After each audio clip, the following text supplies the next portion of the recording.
Hello students, आज हम बात करेंगे सॉल्यूशन के नेक्स्ट टॉपिक की, जो है हमारा मोलैलिटी। तो मोलैलिटी जो होता है वो हमारा होता है number of moles of solute dissolved पर केजी ऑफ सॉल्वेंट।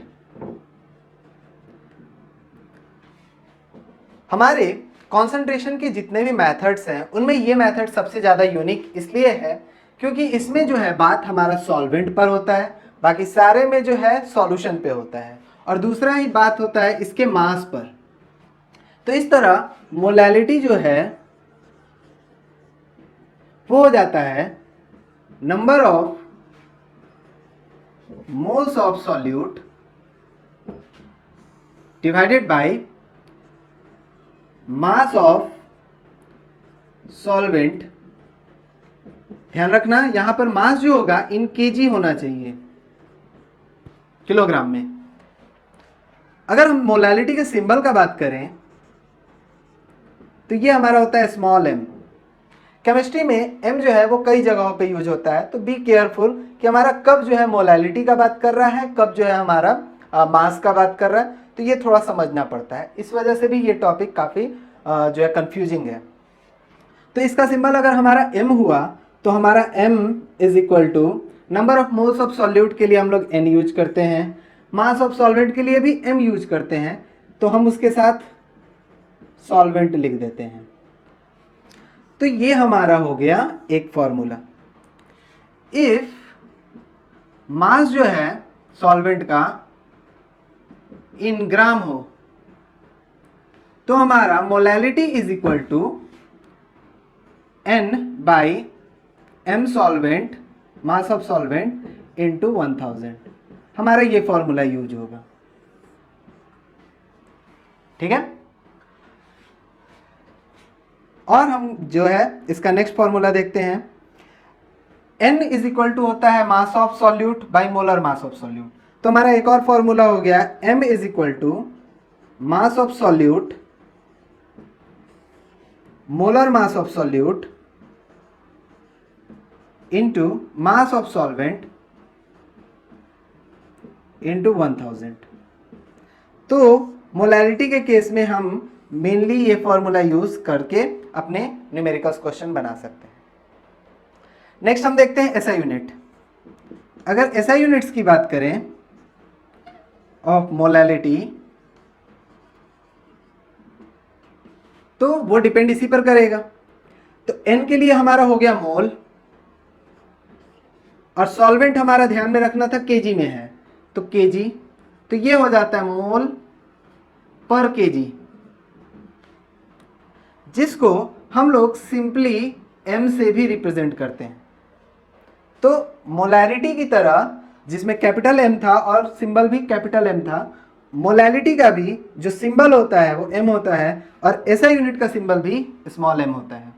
तो अगर कहीं पर एग्जाम्पल में दिया हुआ हो 10m H2SO4 सॉल्यूशन, तो इसका मतलब हमें समझना है 10 molality solution of H2SO4। Molality की तरह मोलैलिटी भी जो है वो law of dilution and law of mixing follow करता है। तो हम लोगों ने अभी तक जाना molality is equal to n by mass of solvent. तो इस तरह हमारा क्या आ गया, n is equal to molality into mass of solvent. तो अगर हम लोग पहला लॉ देखते हैं, law of dilution,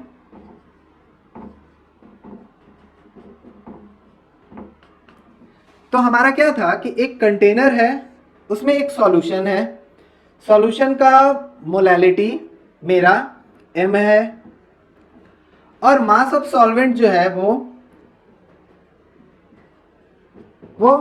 m solvent 1 है। तो इसमें नंबर ऑफ मोल्स जो है वो n1 हो जाएगा, number of moles of solute. अब इसमें क्या किया मैंने, डाइल्यूट किया इसको सॉल्वेंट ऐड करके, सॉल्वेंट मैंने ऐड किया x। तो ये बन गया हमारा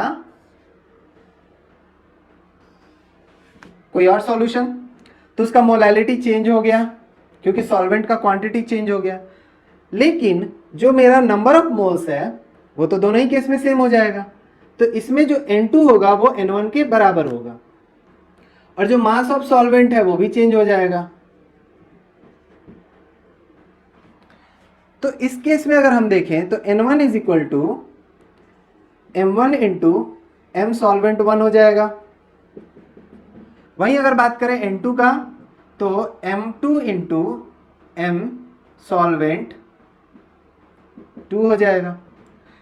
तो since N1 is equal to N2 तो हमारा हो जाएगा M1 into M solvent 1 is equal to molality of second solution into mass of solvent in second solution. तो ये मेरा हो जाएगा law of dilution in case of molality. Similarly हम लोग जो है law of mixture,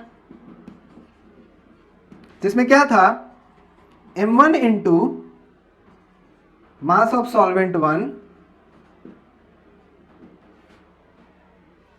plus M2 into mass of solvent 2 is equal to M3 into mass of solvent 1 plus mass of solvent 2। तो इससे हम निकाल सकते हैं कि जो हमारा मिक्सचर तैयार होगा उसका मोलैलिटी क्या होगा।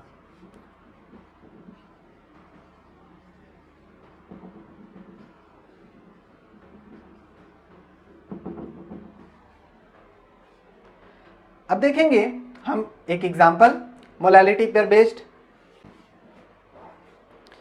तो पिछले वर्कशीट में मैंने एक जो क्वेश्चन दिया था उसका क्वेश्चन नंबर 13 मैंने यहाँ पे लिखा हुआ है, calculate molality of Ki if density of 20% W/W aqueous Ki is 1.202 ग्राम पर ml। तो यहाँ पर जो है हमारा सॉल्यूशन हमें कैलकुलेट करना है मोलैलिटी। तो देखो ऐसे क्वेश्चंस को बनाने के लिए क्या करना होता है, जो कैलकुलेट करना है पूरा फोकस उस पर रखो। तो हमें क्या कैलकुलेट करना है, मोलैलिटी किसका, Ki का। अब इसके लिए हमें क्या चाहिए, N by mass of solvent into 1000। हमको सबसे पहला चाहिए number of moles of Ki और उसके बाद चाहिए मास ऑफ सॉल्वेंट। ये दो चीज पर अगर हम फोकस करेंगे तो हमारा ये निकल जाएगा। तो सबसे पहले हमारा जो डेटा दिया हुआ है उसको देखते हैं। तो हमारा गिवन है डेंसिटी ऑफ सॉल्यूशन, ये दिया हुआ है 1.202। इस क्वेश्चन में मोलैरिटी भी दिया हुआ है, तो मोलैरिटी के केस में हमारा डेंसिटी टर्म यूज होता है, तो वो यहां पर यूज नहीं करना है। अब हमारा क्या दिया हुआ है, Ki सॉल्यूशन, ये दिया है 20% W/W। तो अपने पहले क्लास में मैंने बताया है इसका मीनिंग। इसका मतलब हो गया 20 ग्राम Ki इन 100 ग्राम सॉल्यूशन। तो हमें जो है सॉल्वेंट क्या चाहिए, सॉल्वेंट का मास चाहिए। तो सॉल्यूशन 100 ग्राम है तो मेरा मिल गया मास of solvent. Mass of solvent हो गया 100 ग्राम माइनस 20 ग्राम। 100 ग्राम के सॉल्यूशन में 20 ग्राम तो Ki ही है। तो मास ऑफ सॉल्वेंट जो कि मेरा यहां पर है वाटर, वो हो गया 80 ग्राम, यानी कि ये मिल गया। अब हमको बात करना है number of moles of solute, जो कि इस केस में है Ki। तो मास ऑफ Ki हो गया 20 ग्राम, मोलर मास